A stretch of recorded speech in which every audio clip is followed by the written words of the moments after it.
Turning our attention now to race number 5 at Belmont Park. It's over the 1400 metres. Just before we do though, Mark, of course we said Jockey Celebration Day. The horses' birthday throughout the week. People that do attend on course, they're going to be seeing any past champions out there? They will indeed, Adam. It's nice that you lead into that. Lucky Grey will be there, the newly retired champ, as well as Scenic Shot and Scenic Blast, both trained by Daniel Morton, and it'd be great to see those old faces on the racetrack, and we'll certainly get a few photos, I think. Also means we get some cake as well, so looking forward to that. Let's get straight into race number 5. It is over the 1400 metres. I'm really looking forward to seeing some of these gallopers go head to head. A Chocoholic now running on a Saturday. Meteoroid, a nice type. All Too Much will enjoy the conditions, and COUNTERCAT was a nice winner last start as well. Yeah, COUNTERCAT sort of stays under the radar here, having only won that Class 5 last start, but let's have a look at that replay where it was quite impressive.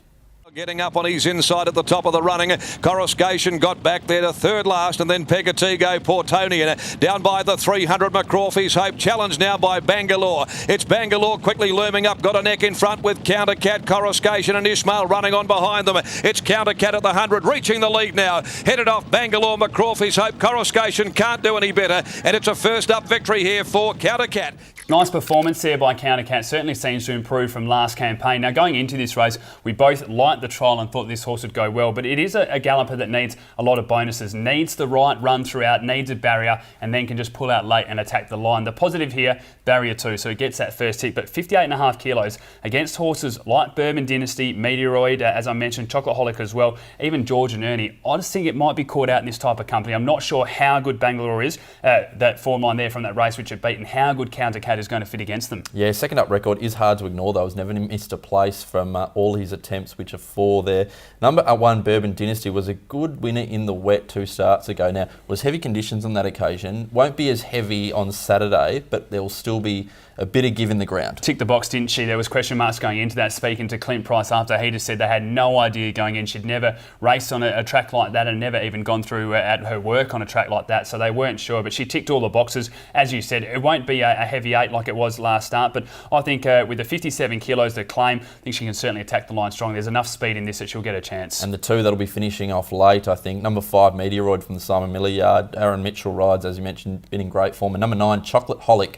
Blinkers go on this galloper, and after last start, if you missed it, the form's been frank behind Regal Gleam, who came out and won again on Wednesday, but very, very hard to ignore. Yeah, it has. Meteoroid from barrier 4 can certainly sit closer as well and then attack the line strongly, and I'm really excited to see how Chocoholic goes with the blinkers going on. William Pike as well. It was raced in restricted room last start, was probably a good thing beat in the end when you go back and take a look at the replay. You then mentioned Regal Gleam's 4 lines. It was a really good winner on Wednesday. I think this horse is probably one of the better bets of the day, and I'm excited to see how it goes over the 1400 metres, so it is on top for me. Number 9, Chocoholic, from number 1, Bourbon Dynasty, 5, Meteoroid, and 10, George and Ernie. Yeah, blinkers on this Son of Blackfriar makes it look very hard to beat. Number 9, Chocoholic. I've got it on top from the 5, Meteoroid, number 2, COUNTERCAT, and the 10, George and Ernie. Race number 6 at Belmont Park. It is over the 1200 metres, and Mark, I found this one of the tougher races to split. Secret Nova, probably disappointing last start, steps up to a better distance. Mickey Tutos, questionable in the wet. Lenience, really good trial, but how's it going to go first up? And then you've got horses like POUNAMU, which we know loves the conditions, as does Spin to Wheels. Yeah, there are some good horses in this race, just out of form, Adam, but we'll have a look at the replay of last start third place getter, Spin to Wheels. With Grey Enigma followed by Django going up in the middle. They went by the 300. Gigante quickly dashes past the Prince, and Spin to Wheels battling away with flying time.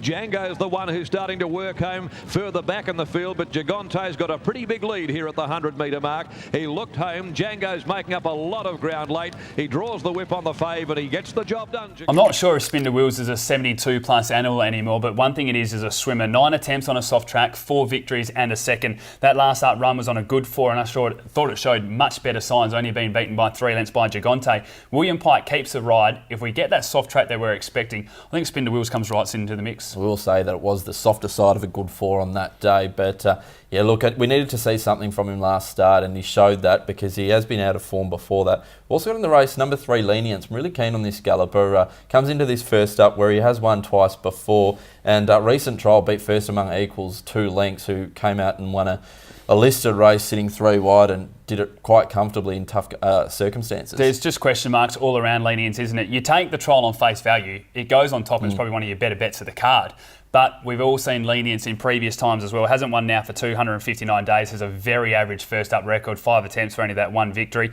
Barrier 1 gets a nice gate here, the 57.5 kilos. The form lines are the strongest in the race as well, behind Volkov, Red Aura, Secret Nova as well. But I just can't trust this animal at all. As I said, if people like the trial and want to have it on top, 100% go for it, but no trust with me. Number 2, Mickey Two Toes, Adam, one that you likes, coming off about a 2-month break. Last run on the 11th of June behind Cool Passion.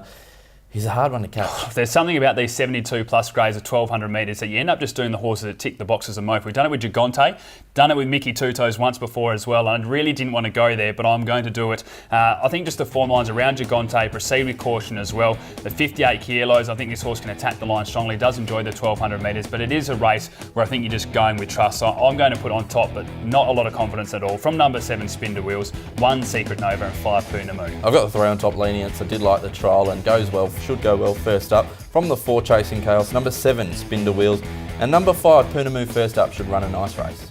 Race number 7 at Belmont Park. It is over the 1,000 metres. And Mark, one thing we are guaranteed in this race is speed. Marchand, Stable Secret, Trevigo, Record, Audience, Buster Secret, and also 3 votes. All like to go forward, and not slowly either. They will be going hammer and tong out in front. Yeah, let's witness some of that red hot speed from Audience last start, which led all the way very impressively.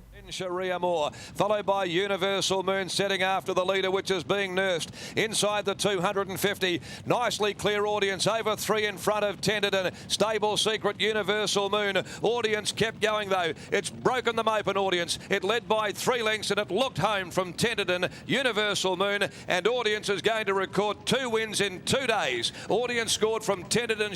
She's been quite impressive in recent times since joining the Warwick stable. Not too often we see a Cerise and White runner improve when they go elsewhere, but it has been the case. She's won 3 of her past 4 now, and that was of course a quick backup, one on Thursday and then one on Saturday. William Pike, when he got off board, just went, I thought I'd got it wrong at one stage. He was going that quick out in front, and she did tire late but got the job done. My question mark though is her strength and her ticker, and every time she's been pressured in her earlier on career, she's struggled, and she is going to be pressured in this race. 3 votes will have the speed to go with her early. Record will also have that speed, and I can just see her folding late and being caught. Yeah, potentially Jack and Sam, Castle Retreat, Marchand, that'll all be near the front, so it won't get it all her own way. She got a few off the bit and chasing last start, which I think helped her fall in, but look, she's opened up at a pretty short quote. I wouldn't be diving into that. I'd be waiting race day, seeing what you get, and then weighing up your options.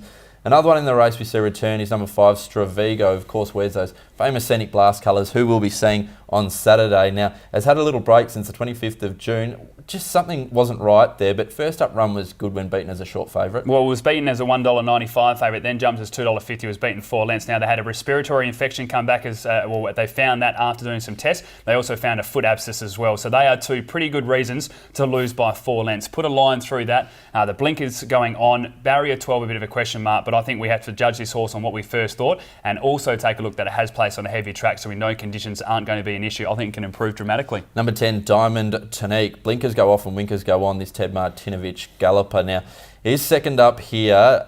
This horse has ability. We haven't seen the best of him yet, and I just think from barrier 1 with all the speed on, I think he'll get a lovely run in the race and he'll be there right in the finish. If Diamond Tonique is ever going to win at odds over 1,000 metres, it's this race. It's as simple as that. The blinkers coming off, as you mentioned, the horse should be able to settle nicely. Barrier 1, the 54 kilos. Now, normally, historically runs better second up, so that's a big tick here as well. You mentioned the speed. With all of that, Barrier 1 just sits there and cruises. Hasn't won for 609 days. Has never placed over the 1,000 metres. But this is going to more feel like a 1,200 with the soft track and the speed as well. So I'm with you. I think it's a really good each-way bet here. I haven't had the guts to tip it. I'm going to go with number 12, 3 votes. From 6 Record, 7 Audience, and 2 Stable Secret. Yeah, I've got the 10 on top with a bit of value, about 20 to 1 there. Diamond Tonique from the 7 Audience, number 4 Lockroy, and number 3 Castle Retreat. Race number 8 at Belmont Park. It is over the 2,100 metres. A lot of these horses have been going against each other, and a lot enjoy a bit of give out of the track. And come race 8, they're going to get that. Yeah, no surprise with the stays enjoying the give it out of the ground, Adam, as you mentioned. But let's have a look at that Vidello Blue win the other week. We're ready to fight, ran second. And they're followed further back in the field as they come around the home turn by Galaxy Prince at the 300. Verdelho Blue wobbled away from the fence, tackled by Ready to Fire. Don't get caught, getting home along the inside from Andy's boy. Verdelho Blue, though, still giving. He's fighting tooth and nail down to the 100. Don't get caught, and Ready to Fire trying to bridge the margin, but he is going to defy them, and he'll turn 10 Monday. But it's a strong performance there by Ready to Fire. As you mentioned, finished second, only beaten a long net, but there was two runners that I actually preferred in that race. The first was Present Arms, which just was too far back, ran on strongly. It was a leader's day, ended up finishing fourth, only beaten 2 lengths. Is a kilo worse than Ready to Fire, but I think probably the one to go with the conditions. And also Upside Down Bob was also back in the field, ran on strongly and finished 4 lengths behind Verdelho Blue. Ryan Hill takes a ride here. The only win it's had its career has been on a soft track as well. I think those three really come into their own in this race. We've seen Ready to Fire run really well on a soft and heavy track as well. Present Arms is a natural swimmer, and Upside Down Bob, the other that enjoys that. And I think those three are well and truly on top in the form lines as well. Yeah, number 4, Paddy in there as well. This gelding by High Chaparral was scratched 2 starts ago at the barrier in 66 class, and then last start had to go to another 66 plus race, but that was over 1,600 metres, which is far too short for it. Still ran a nice race behind Material Man, but those form lines behind Shintamani and Bonnie Zara, they can't be ignored. That's the one that you have to highlight there. Stepped out to the 2,000 metres for the first time, was only beaten 2 lengths by Shintamani when Natasha Faithful was riding, then scratched, and I really liked it that day when it was scratched at the barriers. Dropped back to the 1,600, which it has won at before, but I just really like the way this galloper worked to the line over the 2,000 metres. Peter Nucky takes a ride. We know that conditions aren't going to be an issue. Barrier 12, not ideal, but I think the turn of foot's good enough, so I think Paddy's in the mix. I'm going to tip number 3, Present Arms, though, which just loves these type of conditions with William Pike on board. From 14, Upside Down Bob, 2 Ready to Fire, and 4 Paddy. Yeah, I've got the 4 on top at about $15 Paddy. On top of the 3, Present Arms. From the 2, Ready to Fire, and number 7, SOBRIQUET. Time now to turn our attention to the best bets, and I'm going to go with race 2, number 1, General Groove, and race 5, number 9, Chocolate Holic. Yeah, Adam, I'm going with race 5, number 9, Chocolate Holic as well, and race 6, number 3, Lenience. Looking forward to seeing you wearing that tie again, Mark. Of course, supporting the jockeys, a great cause for the day, and also come out and see the champions, as you mentioned, that will be on course at Belmont Park. Do follow us on social media. You can find us on Facebook, Twitter and Instagram. Keep an eye on the conditions because we are expecting more rain. On behalf of both of us, hopefully we found you plenty of winners.